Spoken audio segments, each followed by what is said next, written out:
What's up, Tan and J-Man Show Nation? This is Tanner Lee, one half of the Tan and J-Man Show. And on behalf of myself and my co-host, Josh the J-Man Munt, we want to thank you for listening to our podcast. While you're at it, on whatever platform you're listening on, please hit that subscribe button. And if it happens to be on Apple Podcasts, please give us a rating and review. That really helps us out. If you're interested in watching our show is recorded live every Monday from 6:30 p.m. to 7:30 p.m. Eastern Standard Time. You can catch that on the ISC Sports Network, on the free ISC Sports Network app, on the ISC Sports Network Facebook page, and their Twitter page. While you're at it, on the social media channels, please give us a like on our Facebook page. Please give us a follow on our Twitter and Instagram page at Tan and J-Man Show. And if you want to support our podcast and look great doing so, we have a merchandise store. You can go to any of our social media pages, click the link, click Tan and J-Man Show store, and you'll find whatever you're looking for. Short sleeve t-shirts, long sleeve t-shirts, coffee mugs, you name it, we got it. So thanks again for supporting the podcast. Now sit back, relax, and here comes another exciting brand new episode of the Tan and J-Man Show.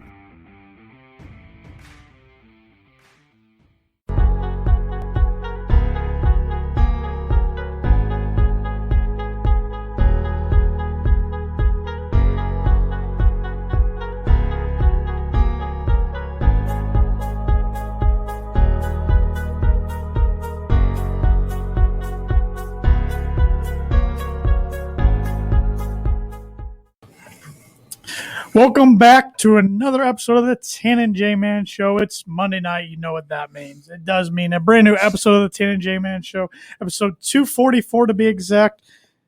Josh the J-Man. I'm back. He's back. I have returned. How was Nashville? Awesome. It's the coolest city. One of the coolest cities I've ever been to. Great food. I ate an insane amount to the point where I could barely walk this morning.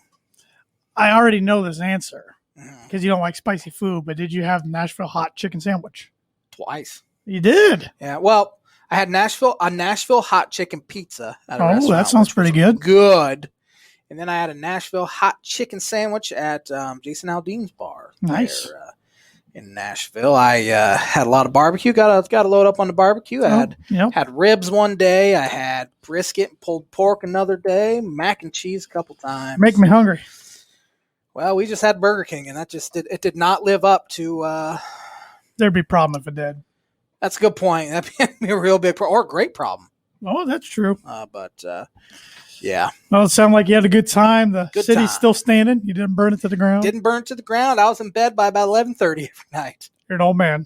I'm an old man, almost 30. Almost 30. And I acted like it too. Yeah. But I had a good time. Good deal. Glad to have you back, but happy. And thanks again to our good friend Evan Webb for filling in while you were gone. Filled in admirably. Like I told you before we got recording, it was the least amount of Cubs talk that there's ever been on a Tan and J-Man Show episode during baseball season. Well, you know what? We're going to try to one-up.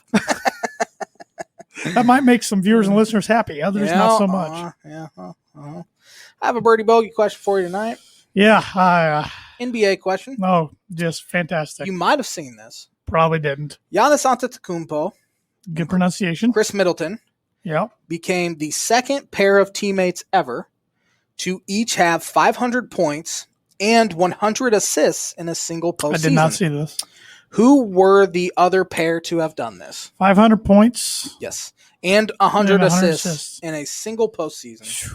Only one other pair of teammates have done this in a postseason. Well, there's one pair that comes to my mind, so I don't think it's them because it comes to my mind.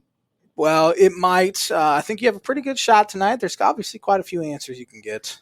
Now I have two pairs in my mind. Another jumped in, so I'm already starting to second guess myself. I think you have a pretty good shot. I think a bogey's on the horizon, let's be honest. And that would give you the overall season lead, I believe. Yes, we are tied at 2 over. Because you just got away with last week, a free week. We struggled. I should give you Evan's bogey against you, but I won't. No. Although you asked me the question beforehand, and I got You got a par, so yeah, that's a good point. But you put me on the spot on the show, and I probably only get one of the. There's something about just that live freeze. My brain. People don't think it's real, Josh. People don't think it's a real thing. It's a real thing. 100%. And it's very concerning. 100%. It's even though it's just Josh, myself, my dog, and the camera. Well, but we know a lot of people are watching and listening. We know we have millions out there that are following us. And millions. Millions upon millions upon millions. following us religiously, and the pressure gets to us. Well, those millions need to go to the Tan and J-Man Show store.com and buy some Tan and J-Man Show merch. Support our podcast and look great doing so. You can even get a Book-It shirt. Yeah, good stuff. That's a sharp looking shirt you've created. Yes. They also need to contact Noble Gnome LLC for fresh, locally grown, nutrient-dense produce from Bryce and Katie Romine of Mentone, Indiana. Like them on Facebook, follow them on Instagram, and check out their website, noblegnomellc.com. Haven't put anything up on Facebook recently, but they have been at the Kosciuszko County Farmers and Artisans Market recently, where they have had green onion, lettuce, cucumber, kale, turnips, radish, chard, cherry tomatoes, fennel, garlic scapes, jalapeno, and serrano peppers, rosemary, thyme, cilantro, mint. You can also have vegetables delivered straight to your home. You can find their products on Market Wagon and get them delivered to your door. See marketwagon.com for more details, and be sure to search for Noble Gnome in the search bar to find all available produce. They sponsor Birdie Bogey. That Tanner is probably going to get correct this week. I have overwhelming faith in you today. I know what you're doing. I know what you're doing. Yeah. You're speaking this into existence so I get it wrong. Yeah, that's exactly what I'm doing. I know. I know your games too well. I want to win this thing this year. Got a long year left. I don't know why we just started to keep score. Because we're dumb. Yeah. We're very slow to react to things, let's be honest. That we've always talked about, just never We need to get a whiteboard down here and keep score. And when Josh gets the computer, things happen. Yeah, that's changed quite a bit. It has changed the show for the better. It has. I agree. Yeah. Now I don't even have to remember things now. I just have them on my computer. But I think it was more impressive when he did remember things beforehand with no notes, no nothing. But the show's better quality with. I was gonna say it was one of those things where I acted like I remembered a bunch, but in all reality, I made up a lot of stats. Sure. I got it in the vicinity. You made it sound good. That's a good point. Confidence is key, which is something I've struggled with in the past. Confidence and knowledge, but working on it. I'm working on it, and this has helped. My computer has helped. Yep. But what are we starting with tonight there, Tanner? What do you want to start with?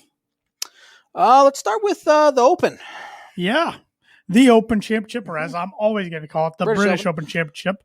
It's the 149th, which, man, that's an old tournament. Who'd they ask? Do you call it the British or the Open? Dustin Johnson. And he said, I call it the Open because that's what it's called or something like that. It's like I used to call it the British Open, but now what do you call it? The Open? Oh, that's what it's called? I don't know why they changed it. I just like the British Open name better than the Open. I agree.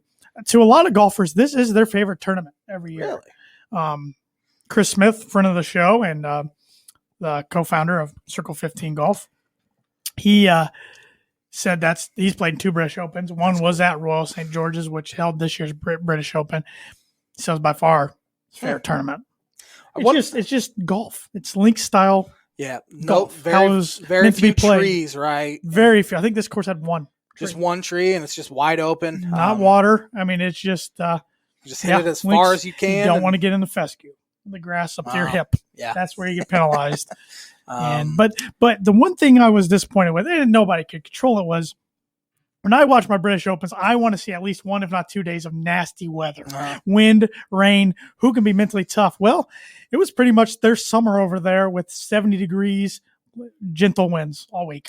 It seems like every year it's like spitting rain and like 60 degrees and 30-mile-an-hour winds, but I didn't watch any of it. I mean, it was good tournaments.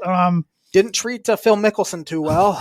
Not even close. He was done after 9 holes pretty much, but he will remind everybody that he's the PGA champion.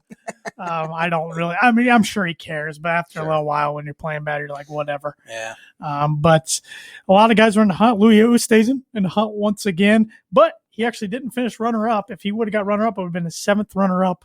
Has he ever won? He won the British Open 2011. It's when we were in New York. Okay. 2010. Yeah, he dominated that one. But besides that, he's had runner-up finishes in all of them. Seems like he's always in the hunt. He is. I mean, which is a good thing. Mm-hmm. But you just can't knock down that door. Well, Spieth, was he the runner-up? He was the runner-up for best major finish for him since 2017. I was going to say he's starting to play pretty good. Yeah, but now the majors are done. I mean, you got to wait till the Masters. So we had 6 or 7 majors within almost the time span that it will take to get the next one. I Because think everything was condensed so much. I think we can confirm that the Rory Book It curse is not a real curse, considering I didn't book him this week, and he still. What did he end up finishing? Like I booked 20? it for you. Oh, you did? Yes, I said this is J-Man's Book It prediction of the week. I didn't even do the Tanner Book It prediction. I picked Xander Schauffele. He wasn't close. Roy finished, I think, tied for 46th. That's about right. Is next year. It'll be 8 years since he's won a major. Well, I've been picking him for 5 of those. I know. So. 2014, he won real. his 4th. Everybody's thinking this guy is going to win 10. Mm-hmm. And I mean, he could technically still get there, but he's in his young 30s now. It's time's got to get against him soon. Well, and then you see Phil go out there and win the PGA. I know. And you do see guys once in a while, older guys. Tiger winning the Masters was that just last year? No, 2019. Yeah, Dustin Johnson won it 2020. But yeah, but Collin Morikawa, man, he might be the new future face of golf. Yeah, 50 starts in his career, 5 wins, including 2 majors, $14 million in earnings. I saw something on Twitter. That's insane for one. How old is he? 25, 24? Yeah. Ish. 24, I believe. I don't follow golf, but everything I read on Twitter is when he's putting well, he's the best player in the world. His iron game's always crisp. I mean, he didn't make a bogey yesterday.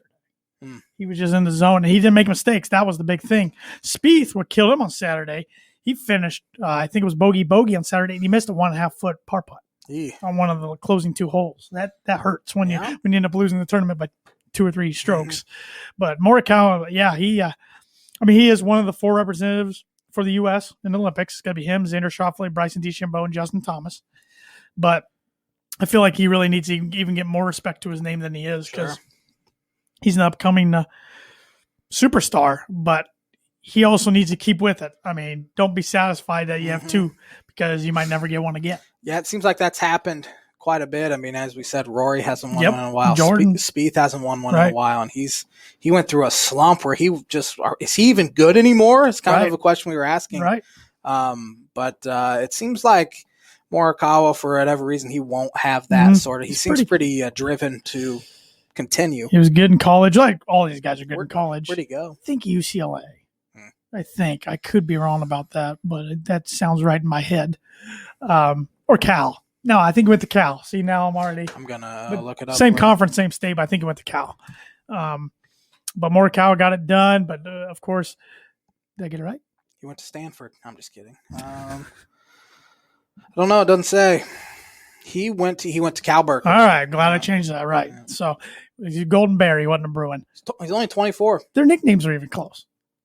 Golden Bears and the Bruins. UCLA, California. Both B's. Yeah. But big news. Bryson DeChambeau's in the headlines. He's such a son of a gun. That's a good way to put it. He's so close. Besides the legal issues that Trevor Bauer's going through right now, he's so he is golf's version of Trevor Bauer. Yep. He's like a new age thinking, kind of cocky, kind of makes excuses when things don't go his way. You're right. Either you love him or you hate him, and a lot of people are starting to really hate him. Oh, a lot. He tries to be such a perfectionist, and you just can't. It's not going to work for you. I mean, I applaud his way of thinking around the golf course, how he thinks, but when he makes comments like that, even as a DeChambeau fan, I can't get on board with that. Sure. You're ripping the company that bends over backwards to help. You're hitting clubs. You're hitting 1 links. Nobody else hits those. Your driver's 5 degrees. The other lowest usually on tour is like an 8, maybe a 7.5. You're hitting a 5-degree driver. I mean, they're making things for you that nobody else hits. And there's other clubs they've made for him in the past that he's tested and hasn't put into play that are outrageous. So, I mean, that was just a stupid comment. Yeah, to blame his driver when he's the one that's hitting the ball for one is stupid. We talked about this a few weeks ago, but Bryson and Brooks Koepka, the rivalry or whatever they have is so great for sports. Yes. We need more of this. The first thing Brooks said after his round was, "Loved my driver today." Yeah. Love my driver, hitting it well. And then he tweets today. 10 minutes later a picture of him in the drive, smiling, driving into the weekend. And Brooks, they legitimately don't like each other too. It's not just an act, which is fun. Which it would be funny if they paired them together in the Ryder Cup for some reason, but it probably wouldn't go well for the U.S. They'd probably start fist fighting, which would be a heck of a fight. They're both big boys. Oh, both are jacked. But Koepka shot 65 yesterday. He's always in and got another top 10. It's his, I believe, is his 12th top 10 finish in the last 16 majors. He doesn't brings it. He doesn't do a whole lot. Says he doesn't focus as much in non-majors. Hasn't he said he kind of gets bored in the middle holes? Yep. And the final 3 holes he's locked back in. Yep. That's funny. Like Stark gets bored in the middle and locks back in at the end. So, yeah, he's a big talent. I know his fan base is growing amongst a lot of people because of the Bryson DeChambeau stuff. But my guy Ricky Fowler made the cut, but didn't do anything till Sunday. Yes, he shoots 65. It's like, where was that, Rick? But he shot like almost an 80 on Saturday. So just goes back to, I don't know why he changed his swing coach to Tillery. Tillery's taken some careers down, and it hasn't helped Ricky. Really? I mean, Ricky right now would be out of the playoffs. He's not going to make the Ryder Cup team. And he's getting close. I mean, he's still got a little bit of time, but sooner or later, he's got to be careful not losing his tour card. He'd have to work his way back up. Who are some other golfers that guy has worked with? He works with Kevin Kistner a lot right now. And Kistner, he's not Ricky Fowler's stature, but he was a hot golfer a few years ago, Ryder Cupper. Yeah. His careers kind of went downhill. He was actually playing by himself yesterday. And fast golfers appreciate this. He played his whole round in 2.5 hours. Ooh. 18 holes. He just didn't even take his time. That's nice. He's flying because he's playing by himself. But I don't know why he switched to Tillery. Sometimes these golfers think they need a switch. Sometimes grass isn't always green on the other side. If Tillery has done this to multiple golfers now, why do people continue to hire him? I don't know. Because he does work well with some guys, but more times than not, they fail. Yeah. Huh. I don't know why he did that. Seems like because Ricky was playing really well there for a few years. He was so dialed in, even after his win in 2019 at the Waste Management Open. Ever since then, it's kind of been the same. It's probably. Well, I wonder if him not winning a major kind of got into his head a little bit. It's like, I have to change something to get to win a major. But, I mean, he had so many top 10 finishes, so many top 5. He was so close to the point, like, don't change anything. It's going to happen when it happens. And he tried to change something, and it's hurt his career. 2014, he was top 5 finishing all 5. Yeah. Or all 4, which was unprecedented. And, he just hadn't been close since. And we talked about getting your prime. He's going to be, I believe, I want to say 33, if not 34 in December. I mean, that's still in your golf prime, but he's going to have to hope he's like a Stuart Sink eventually and just come upon a major in his older age. And didn't Sergio Garcia kind of do that as well? With the Masters. He won the Masters. When was that? 16-ish? 16, 17 sounds right. Like he played well this weekend. Did he? Hadn't heard his name really since. All that much, but he was kind of a big name, and he'd never won a major, and then he finally did. It hurts when some of these guys come on tour and have a lot of success at the beginning, even though Ricky didn't win right away. I think he had like 4 runner-ups right away, and then he was even the Rookie of the Year in 2010 over McIlroy. Plus, I mean, he was a marketable guy with the long hair, the flat bill hats, kind of looked like a surfer guy, and dirt bike style. Yes, he was looking for. Yep. He was really marketable, and so people started following him, and that's when he became a big name. And so it's major season's coming and win. It went by fast, but now golf's going to get ready for the Olympics coming up, and then you got the FedEx Cup, then the Ryder Cup. So then it'll be the start. Who'd you say was representing the U.S.? Justin Thomas, Bryson DeChambeau, Morikawa, and Xander Schauffele. Wow. All 4 different from the last time. The last time it was Patrick Reed, Ricky, Matt Kuchar. I want to say Dustin Johnson. Because there was a few guys that didn't want to go because of the virus going on down there at the time, the mosquito. Yes, I don't know what it was. I forget what it was down 2016 Rio de Janeiro. I remember a lot of people were like skeptical of going down there because it wasn't good. Yeah, but now the Olympics, of course, got to have another virus. Yeah, with nobody in attendance. When really going to affect. When do the Olympics start? Friday's opening night. This Friday night's the opening ceremony. Interesting. I saw that it's going to be so hot in Japan that it's going to affect a lot of things. Like it's supposed to be in like the mid 90s all like for a couple weeks in Tokyo, and it's going to affect whatever they do outside. For one, it's going to be miserable. I saw there was a person going over there to cover it for the press. I think it was Mark Kislev of the Denver Post. And he was on a plane that can hold 400 people to go to Japan. There's 36 people on the plane. That's the dream right there. 36 on a 400 passenger plane. That's the dream. Yeah. Bubba Watson, not Dustin Johnson. I always get on planes where it feels like they can hold 80 and there's 140 on it. So yeah, they're sitting on top of people. But yeah. Yeah. So, but yeah, we'll cover the big golf tournaments going forward, Olympics, FedEx Cup, Ryder Cup, all that good stuff. But major season and J-Man's book concerning Rory for the majors comes to a close for 2021. Got to close that one out. I believe one of my bold predictions. Yes, I did have it. The USA basketball team will not win the gold medal at the Summer Olympics this year. I think that they played well last night, though. But they struggled. Who'd they lose to? They lost to 2 exhibition games. They lost I don't remember who they lost to. They lost their first 2. Yeah, I remember. Yeah, they did. They'll probably end up winning gold, but it's one of those things where it's not like, US is just going to it's not a book it. Roll them. It's not a shoe-in. Like they had in years past, but they struggled. They lost to Australia, I think. Yeah, and then some other. I don't. Oh, it was. Pretty sure it was an African country. I think you're right. I'm gonna look it up right now. But it's interesting though, because it's interesting. The players that all of a sudden are backing out or can't play in their replacements. JaVale McGee. Yeah, he's going to be the worst.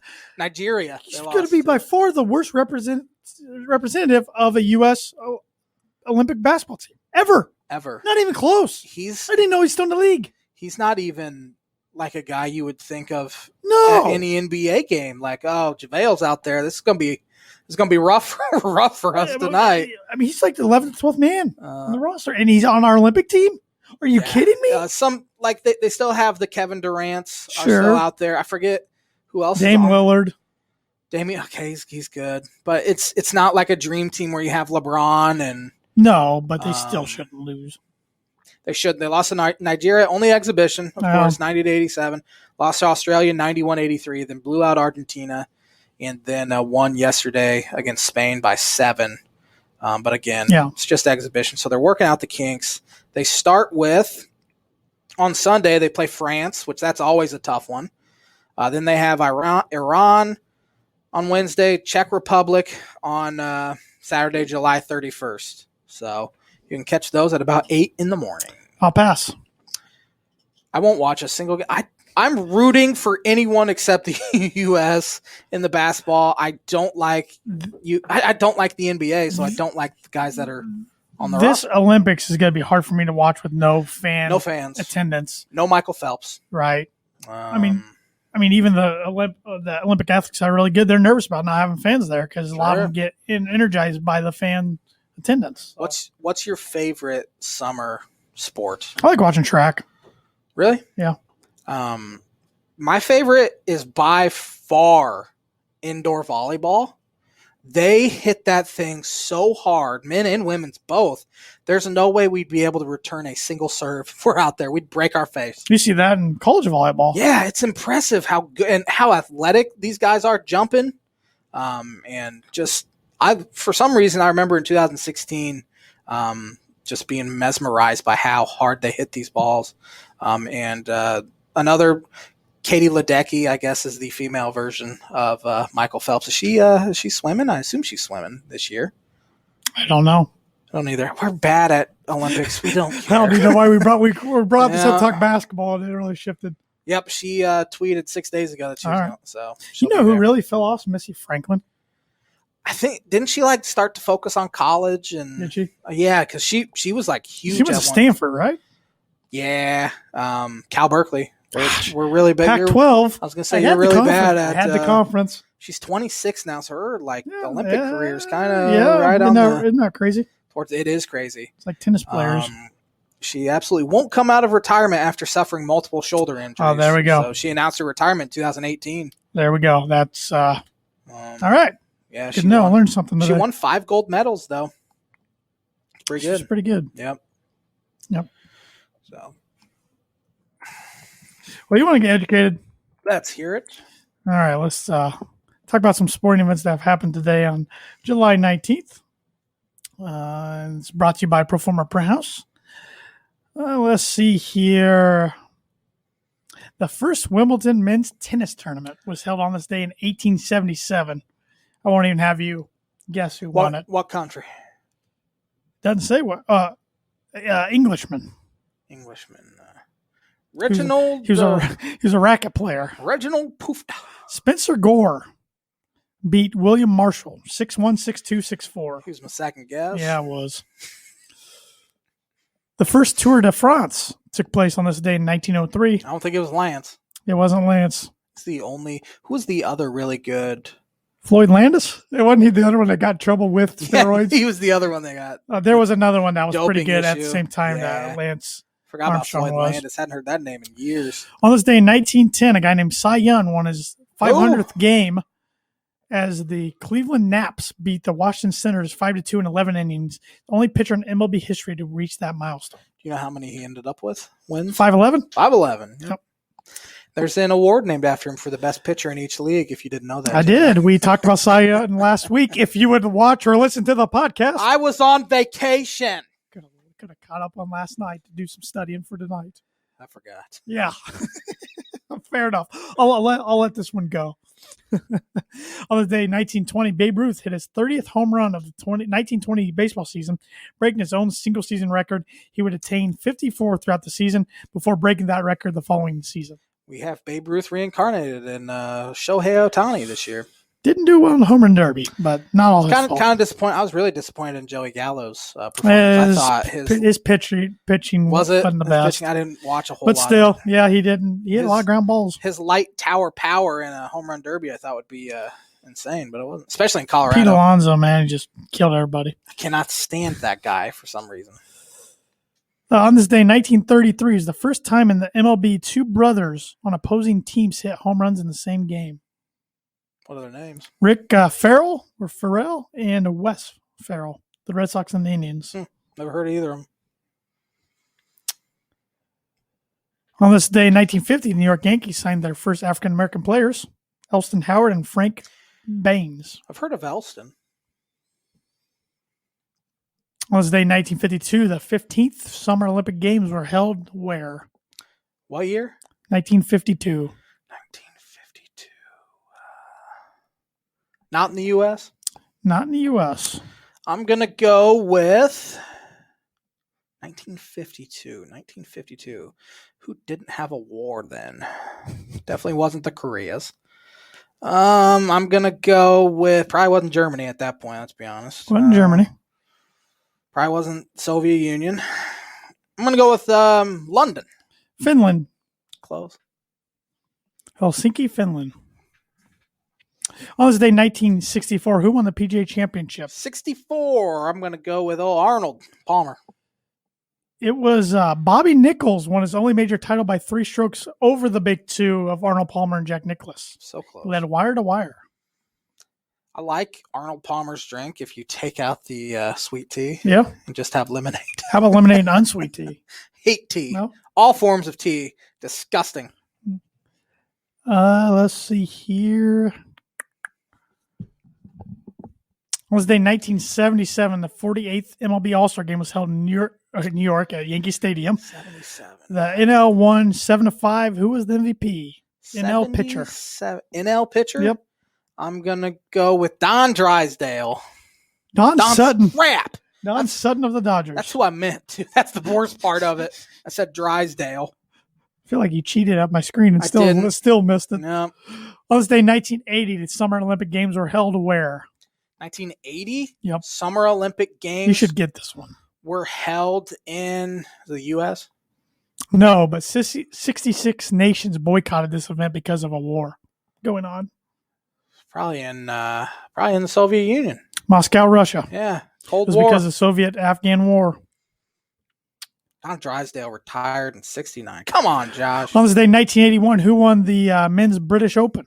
81? It was at Royal St. George's, yes. I'm going to go with Jack. Bill Rogers won his only major title, 4 strokes ahead of runner-up Bernard Launer of Germany. I've heard of Bernard Launer. He's still a good one on the senior tour, on the Champions Tour. Yep. He must have been pretty young then. On this day, 1987, who won the British Open? 87. I'm going to go with... This guy won 6 major titles, to let you know. 6. So he's a pretty good one. This was his first major title at the time. 87. Yes. I'm going to go with that guy that died in the plane wreck. What was his name? Was not Payne Stewart. Nick Faldo. Nick Faldo, who's on our CBS broadcasts. On this day, 1990, Cincinnati Red Pete Rose was sentenced to 5 months for tax evasion. That just seems right, man. On this day, 1991, Cal Ripken played in his 1,500th consecutive game. Oh, Cal, he was pretty good. Iron Man. Mm-hmm. On this day in 1996, where were the Summer Olympic Games held? Where did they open up in 96? Come on. Atlanta. There you go. On this day in 1998, who won the men's British Open? 98. I'm going to go with... Why am I blanking on every single golfer that's ever lived? Tiger.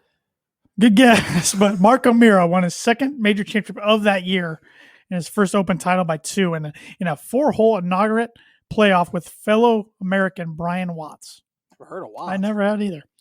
On this day in 2009, who won the British Open? 2000. This was a heartbreaker for golf fans worldwide. Well, Louis Oosthuizen won the next year. Correct. 2000. It was a heartbreaker? Yes. So Tiger didn't win then. No. He lost? He was in second? Nope. Oh. Stuart Sink won his only major championship by 6 strokes in a 4-hole playoff with 5-time champion Tom Watson. Watson, the old man, yeah, he was going to have it won. I forget what age he was, and he choked at the end. He won by 6 strokes in a 4-hole? Yep. Man. After Tom bogeyed that 18th hole to talk about implosion. To fall back, he just was done. It was sad to watch because he played so well all week. Was going to be the oldest major champion by far, which is now Phil Mickelson. And that's going to do it for this week's On This Day. Pretty loaded with different things. Good list there. And like I said, on the On This Day segment is brought to you by, like it is every week, Performer Print House. If you're looking for a trustworthy, dependable resource for your next trade show, company picnic, or sales meeting, Performer Print House has over 50 years combined experience of personal products and commercial print. They strive for fast and efficient response to all your print needs. You need to look no further. Let them be your one-source print and promotional company today by giving them a call at 574-210-3815. You want some little baseball talk here there, T-Dog? Yes, we missed it last week, but like we said, we filled it in with some White Sox talk, some Home Run Derby talk, some All-Star Game talk. Yeah, I watched just a little bit of the Home Run Derby. It seemed like a pretty good show. It was put on fun by quite a few players. Crowd was hot for it. Yeah, it's a good place to hit homers. Mm-hmm. Colorado, I think, I don't know how many of like the top 10 longest home runs ever in a home run derby were hit during that home run derby. Probably the other ones were in Colorado back in, I think they were there in 99-7. I'll look it up. Something like that. 90. I remember Fenway was 98. And I think Turner Field in Atlanta was 99 because Sosa won in 99 or 2000. I don't remember where it was. But in the game, the American League wins about every year, it feels like.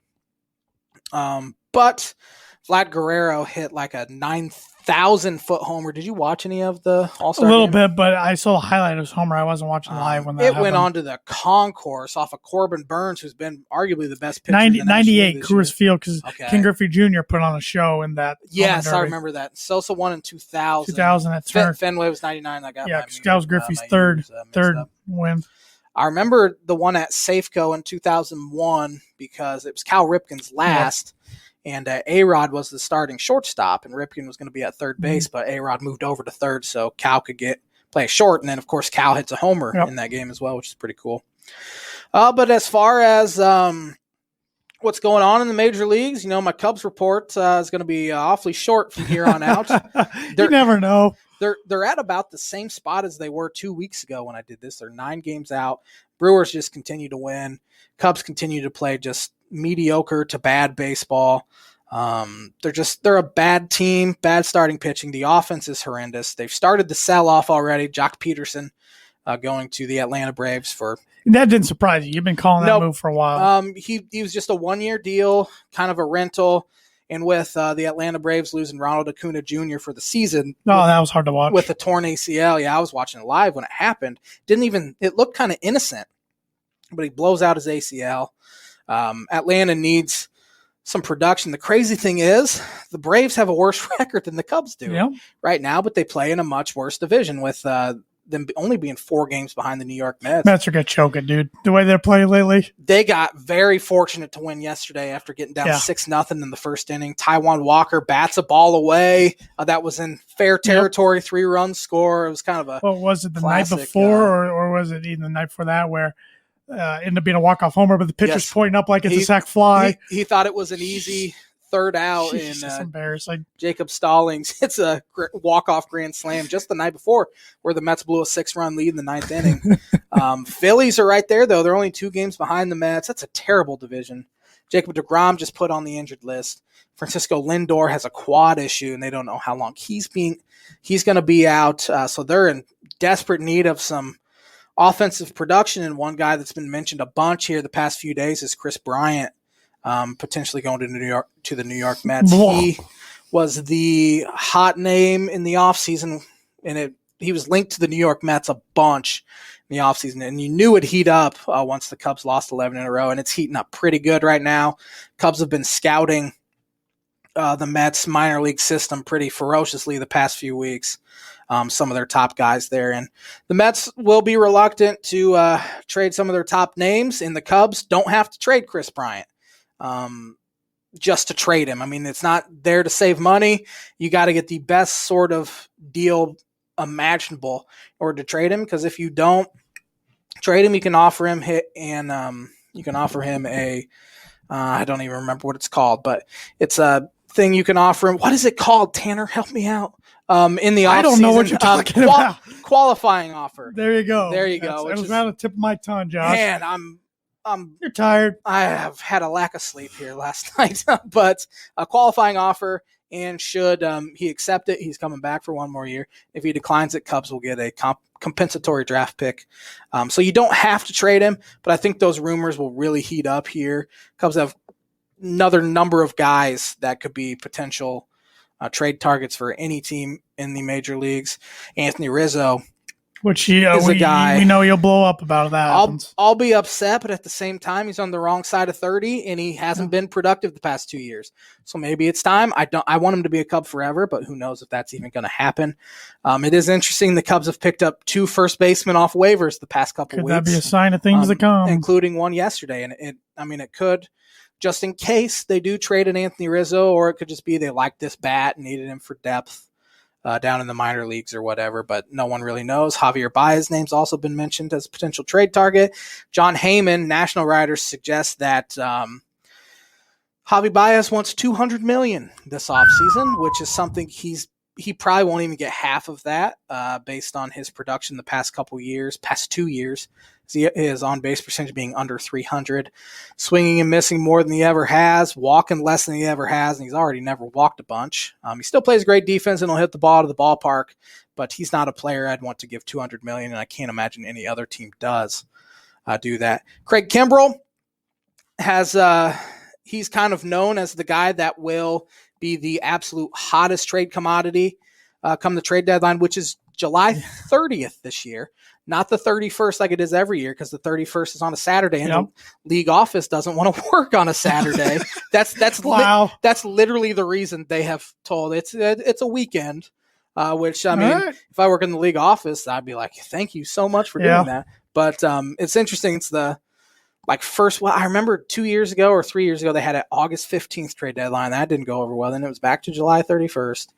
Now it's July 30th.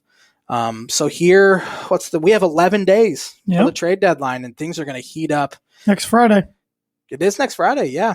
Quite a bit here. Craig Kimbrell, as I said, he'll be one of the hottest, if not the hottest commodity. Any bold predictions by this time next week? Will we know any big moves? I don't know about this time next week. Maybe 2 weeks from now, we definitely will. 2 weeks from now, I think we'll definitely see the Cubs without Craig Kimbrell. Okay. He should be able to get him maybe even a top 50 prospect at this point. He's on an absolute roll. He's been the best closer in the sport this year, believe it or not. He's just been awesome. Andrew Chafin's been awesome as well out of the bullpen. They'll probably trade him, lefty. Ryan Tepera, another guy. Their top 3 relievers, I wouldn't be surprised if the Cubs trade all 3 of them. They have enough reliever depth in the minor leagues that are pretty close to being ready for the major leagues that it won't really hurt the team all that much to trade those guys. I think at least one of the big 3, which is Rizzo, Baez, and Bryant, will be traded. And I think easily the most likely to be gone will be Chris Bryant. I'll go on record and say he is traded to the Mets by this time 2 weeks That would get from your now. bold prediction. One of your bold predictions right. I think I might have had it in by the All-Star break. You might have. I'm not sure, but I mean, it was close. I think Zach Davies will absolutely be gone. He's a starting pitcher who will provide you five-ish solid innings. He's not going to really have many blow-ups. He's not going to eat a whole lot of innings, but he'll solidify a rotation. Other pieces they have, they have some interesting guys, like a Matt Duffy could be a bench piece for someone. David Bogey maybe could be a guy. They have some other guys in that bullpen, Rex Brothers, Dan Winkler. They have a whole litany of guys that could be traded by this time, even next week. We'll definitely hear more and more rumors by this time next week, but that's kind of where it's at right now. I've had an interesting stat which tells you how bad the Cubs have really played. They played the worst team in baseball, one of the worst teams ever, in the Arizona Diamondbacks. And the Cubs used 5 pitchers yesterday. All 5 walked the first batter they faced. They're the first team to use 5 pitchers or more, with everyone walking their first batter since 1980. Wow. That's brutal. Wow. Once you get like a lead late, they're like 25 games over 500 when they score 4 or more runs. That just shows you how bad they are and how often they don't score that many runs. They've only played 45, half their games this year. They've scored less than 4 runs. That's not fun to watch. They're 34-11. I think yesterday they technically did score 4 runs and they lost 6-4, right? So yeah, so 34-12 or 35-12, something like that. Almost half their games they've scored less than 4 runs for this team that people continue to tell me that it's talented. They're too talented to do this. Well, are they? Here we have. They were a couple years ago. They have 4 straight seasons essentially of this terrible offense where they're folding down the stretch. Maybe they're not as good as people want to believe they are, because they're not. I've been on board for now 2 or 3 years saying they need to kind of switch things up here. They haven't done it. The status quo is okay sometimes. Well, no, it's not. If you're going to do it this way and be under 500 after the All-Star break like this, it's all coming to a head and it's finally happening. This is what's needed to happen in order for change to come to this franchise. Now, they're not going to go complete rebuild and hope for like the number 1 overall pick in 2023. It'll be more of like a retool next year and then hopefully compete. They'll have a ton of money to spend this offseason. Only 3 guys on their current roster have guaranteed contracts for next year. Who's that? David Bogey, believe it or not, is one of them. Jason Hayward, which that contract that won't die. The contract just won't go away. We're going to be talking about him like we talk about Bobby Bonilla. And Kyle Hendricks. Those are the only 3. They have a couple team options. Craig Kimbrell has a $16 million team option, or I think it might be a player option for next year, which I think that'll be enticing for other teams, knowing that they could get 2 more years of control, or 1 more year of control after this, and it's not just a rental situation. So I think that helps the Cubs out. I think you're right. Quite a bit in their trade talks. So they'll have a ton of money to spend, a lot of money coming off the books. Wish somebody would take on that Jason Hayward contract, but it's not happening. So it's a good free agent class. They have guys like Carlos Correa out there. Trevor Story's a free agent. Who else is a free agent? Shortstop. There's quite a few. Francisco Lindor was going to be. Corey Seager is a free agent that can play short. So it'll be interesting. I think next year we'll have quite a different roster, and we will get there when we get there. And hopefully this is the year that the Ricketts family opens up their checkbooks a little bit, because it's been 3 years of nothing, and it's getting old. Just going to put that on there, and it's going to sound like a broken record next year when you're saying the same thing about them. The same thing, and although instead of being 46 and 47 at this time, they're 29 and like the Diamondbacks. Like the Diamondbacks. Yeah, the Diamondbacks are 27 and 68. Oh, man. That'd be brutal. But around baseball, here we have, the Cincinnati Reds had a phenomenal opportunity to get back in the race. Only 4 games behind the Brewers. Brewers coming into town. Reds had an early lead on Friday, and they end up losing 11-6. End up getting swept, so they're now 7 games out. And, I know what you want to say. What do I want to say? You hate to see it. You just hate to see it. And I think they're best served at this point selling as well. Nick Castellanos has an opt-out. I think he got hurt Friday night. I haven't heard much about him, but he has an opt-out after this year. He'll likely use it, so might as well get something for him while you can. I will say it was wild seeing Castellanos and Schwarber on the All-Star team out there on All-Star game. Yeah, the Cubs front office has really screwed the pooch on that. At least Yu Darvish wasn't out there. He was on the team, I'm pretty sure, but he should have been on the team anyway. He either was and then opted out or wasn't on there because he was not on there. Out. He was not on there. He's on the injured list. He was named to the All-Star team, which I figured he would. All right. Because he's having a pretty good year, but he's on the injured list right now, which I didn't even know that.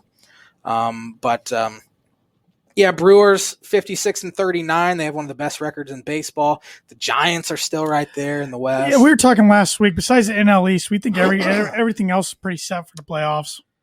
Yeah, I agree. Opinion. I'll go on record. I've said that a couple times tonight, but I don't think the Mets win that division. I hope not. For some reason, feel like the Braves are going to somehow find a way to win that division. I think 3 teams out of the West pretty easily. I mean, you see the Giants are just who's going to be winning, who's going to be in the wild card. The Padres are 5.5 games up on Cincinnati for the second wild card spot, which means the Dodgers are 9.5 up, and the Giants are 10.5 up in the wild card spot. So they have a good cushion there. Brewers are going to win the division in the Central. American League West, Houston's still winning that division, although Oakland's still playing well. Seattle's still hanging in there, only 6 games back, and I think they'll be a team that a lot of people pick to be pretty good next year. They have a lot of young talent. Every few years, everybody picks them to be good. Yeah, but this might be legitimate. It's karma for getting rid of the Sonics. Yeah. They bring back the Sonics, you're going to make the playoffs, Mariners. I mean, absolutely. White Sox are running away with the Central. The Cleveland Indians have kind of imploded like the Cubs have. Yes. I think they lost double-digit games in a row.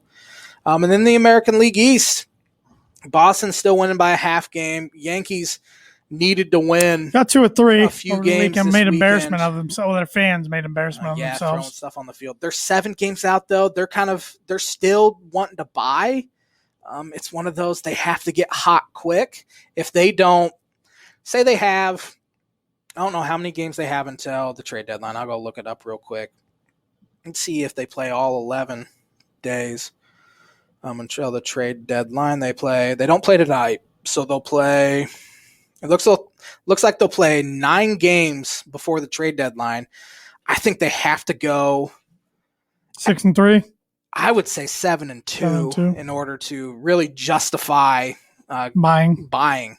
At that point, they're the Yankees though, but I mean, the last time they sold, 2016, they gave up Aroldis Chapman for Gleyber Torres was kind of the headliner, and they gave up Andrew Miller for Clint Frazier, and a lot of things that worked out for them, and worked out then. And then they were good again the next year. So it's interesting. This might be Brian Cashman's last go around, last chance. I've been saying that for a while, but it really feels like it might be Aaron Boone's last chance already. Sure.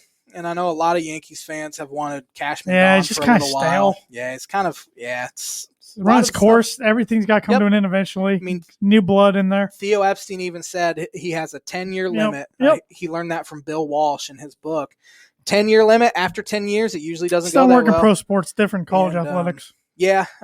College athletics, you can be there for a long time, and it works that way. But that's why Theo Epstein decided to step down because it's been 10 years. Cashman's been there well over 20 at this point. So it might be time for a change there. But real quick before we move on to another topic, I did kind of want to stick with that fan incident that happened there in Yankee Stadium. What other fan incidents throughout sports all time hop into your mind when you think about? First one that pops in my mind, probably the first one that pops in your mind, Malice at the Palace. Absolutely. Ron Artest and Steven Jackson getting in fights. Jermaine O'Neal, that team was really good too. Oh, that probably was going to be the Pacers' best chance at a finals. Obviously, the Steve Bartman incident will always be a hot button issue, although it wasn't his fault why they lost. It was Alex Gonzalez's fault. I remember back in early 2000s, Browns fans throwing glass beer bottles onto the field. That was about the last time they sold glass in stadiums. I'm trying to think of some other ones. I had a good one at lunch today. I was talking to my dad about this, and now I'm blanking. I had a really good one. It wasn't even ones we've mentioned yet. Yeah, it was. Oh, that's going to make me mad. What was it? Don't see too many good fan incidents anymore. because they've pretty much. Well, back in the day, you had that one. Remember when those two fans ran and punched a first baseman in the face? First base coach. First base coach in the face. Kansas City Royals first base coach. I do remember that man and his father, I think it was. What was the one I was telling my dad about today? Oh, how about the bands on the field? But yeah, that was huge. That was a pretty big one. It feels like that could still happen. Yeah. Just because the band always goes way out onto the field. A lot of times in lost games, the bands have to come down now from the bleachers, so it'd be a little more difficult. Yeah, but I cannot think of the one. This is bugging me.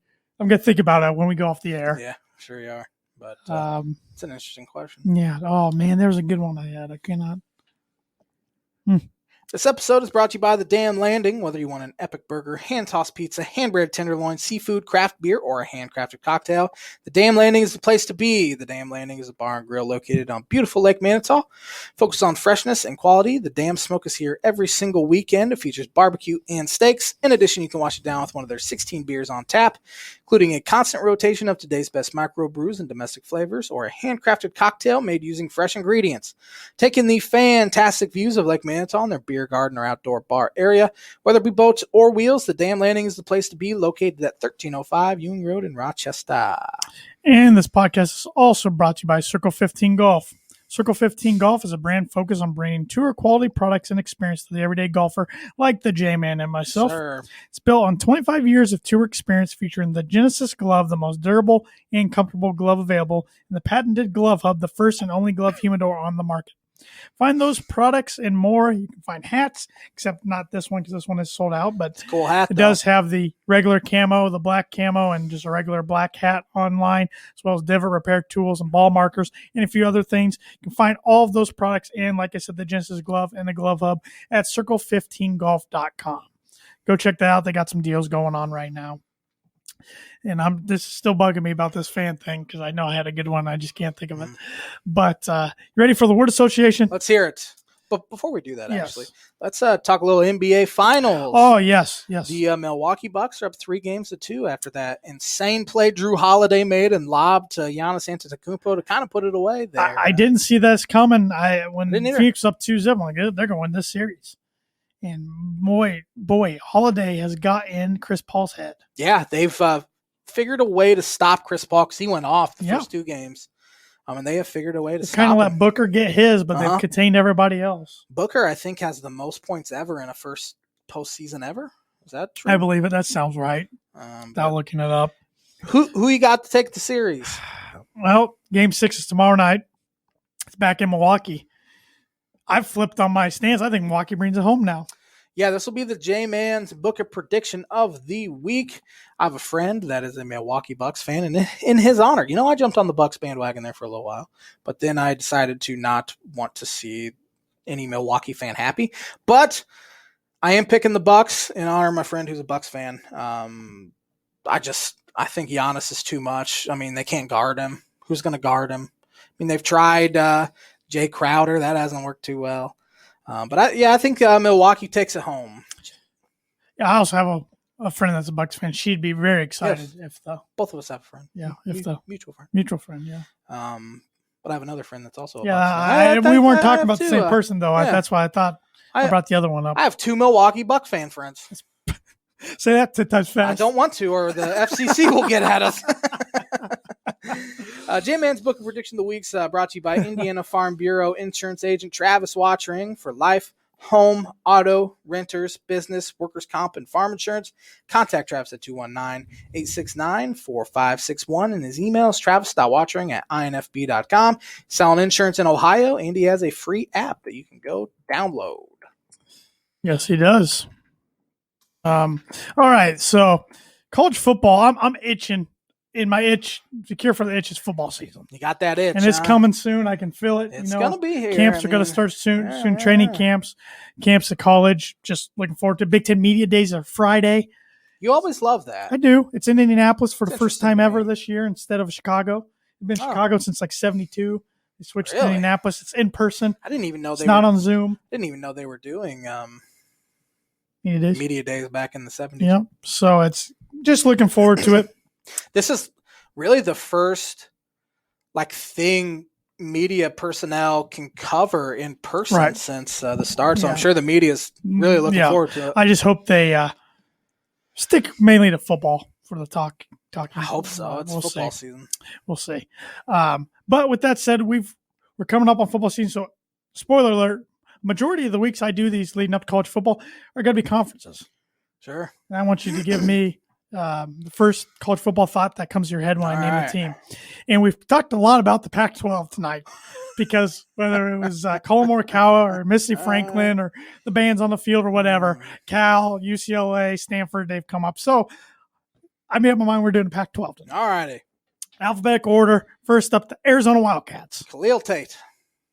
He was good for about a year. He was great, yeah. We thought he was going to win a Heisman, and that just didn't happen. Arizona State. Herm Edwards. You play to win the game. Couldn't say it better myself. California. Tanner can't remember Cal Berkeley tonight. That's right. I thought you could say Aaron Rodgers or Marshawn Lynch, but that's a good one. University of California, Los Angeles, UCLA. UCLA, Jim Mora Jr. I don't know why, but he was the first person that popped in my Troy head. Aikman was the first person to come to my mind. I always think he was Oklahoma. He was. He transferred. Yeah. Reese Jones-Drew would have been good. Yeah. Colorado. First person that popped in mind is their basketball coach, Thad Boyle. But as far as football, Cordell Stewart. Yeah, that's a good one. Talk about a team that was good in the 90s. And then hasn't done much since. They every once in a while they'll have like a great Spark. year out of nowhere. Jeremy Bloom back in the day in the early 2000s got into the Pac or the Big 12 championship at the time. Oregon. Justin Herbert, Nike. Yeah, flashy uniforms. LeGarrette Blunt punching the Boise State guy in the face. Oregon State. Terrible football program, although they've gotten better. They're getting better slowly in the last few years. But they were like the worst. Remember Washington was really bad too, and now they're like consistently good all of a sudden. But Oregon State's usually pretty bad. Except Oregon State in 2000 made the Fiesta Bowl, or 2001 with Ched Johnson, T.J. Hushmanzada. They lost to Notre Dame in the Fiesta Bowl. They beat Notre Dame in the Fiesta Bowl. Yeah, it seems like they've gotten better here. But that's 2 decades ago. So. USC, University of Southern California. Reggie Bush. One good one. Best college football player I've seen in my lifetime. Would you put that USC team up with any of the Alabamas that have won? That team was loaded. Or the Miami lost to Ohio State. Yeah, man. Those teams were good. Yeah. We forget how good the Florida teams were, too, before. Yeah. Like I shared in our group text message, ever since Tebow cried in the SEC championship against Alabama, Saban's won 6 national titles and only lost 15 games. Just get boring after a while. Tim knew that. That's why he was crying. Stanford. Oh, the band is out on the field. Wasn't that against Cal? It was. Yeah. Yep. That was John Elway was playing in that game. Really? I didn't know that. I thought you might go Elway or Christian McCaffrey, Toby Gerhart. That would have been better. Bands on the field. Bands on the field's a good one. Utah. Oh, man. I couldn't. Who played at Utah? Alex Smith. Oh, yeah. Yeah. Who was that big defensive tackle for Baltimore? Haloti Ngata. Wasn't he Garrett Utah Bowles? boy? Yeah. Garrett Holds. He was better last year. We'll see with Krause back this year. He'll probably be awful. Washington. Chris Peterson. He's not even there anymore. He was a good coach, though. Yeah. And Washington State to round out the Pac-12. Washington State. Was that Ryan Leaf? Ryan Leaf. Drew Bledsoe. You're going to go with your boy Mike Leach. Ah, man. Who's now at Mississippi State. Yeah. That's a good list. Yeah, Pac-12. And I should mention the word association segment is brought to you by, like it is every week, Rhett Lee, attorney at law. Rhett Lee and the law office of Andrew Aki, LLC, are located at 206 4th Street in Logansport, Indiana. Rhett provides legal services to the people of North Central Indiana and practices criminal defense, family law, and personal injury. If you need a lawyer who cares about your results and will fight for you, give them a call today to schedule a free consultation at 574-722-2221. Giannis Antetokounmpo and Chris Middleton are just one of 2 pairs of teammates to each have 500 points and 100 assists in a single postseason. Who was the other pair of teammates to do this? First pair that came to my mind was Shaquille O'Neal and Kobe Bryant. But I'm pivoting because another pair came to my mind during the show. 500 points, 100 assists. Yeah. One of these guys wasn't a huge time scorer, but I think this other guy was one of the best scorers NBA history's ever seen. So I'm thinking, and the other guy that wasn't big time scorer was a big time assist guy. So I'm going to put my chips on the table. Probably going to get this wrong, but Karl Malone, John Stockton. Not even close. Not even close. All right. Dwayne Wade and LeBron James. Didn't even come to my mind. Yeah. Nope. There were so many. I mean, you thought Pippen and Jordan. Yep. You thought Magic and Kareem. You thought Larry Bird and somebody else. But Man, I Kobe, Shaq was even Steph and Klay Thompson could have been one you thought of. And I thought for some reason Dwayne Wade, 100 assist thing, and LeBron James. I'm just terrible at sports trivia anymore when the lights are on. Yeah, the lights being on really hurt. But the bright lights, come on. I think for the first Tanner goes into darkness. For the first time all year, I think I have the lead. I hate this. Better get used to it there, boy. It might get a tough one next week. Remember, I have one of my holsters. Oh, that's right. So, that'll be the one I get right. Then. Yeah, it will. And then I'm going to really be in trouble for the rest of the year. But wrap us up there, J-Man, for episode 244. Thanks for watching the Tan and J-Man Show live on the ISC Sports Network. Have a great week, everybody, and we'll be back at it with some more trade deadline talk. See you later.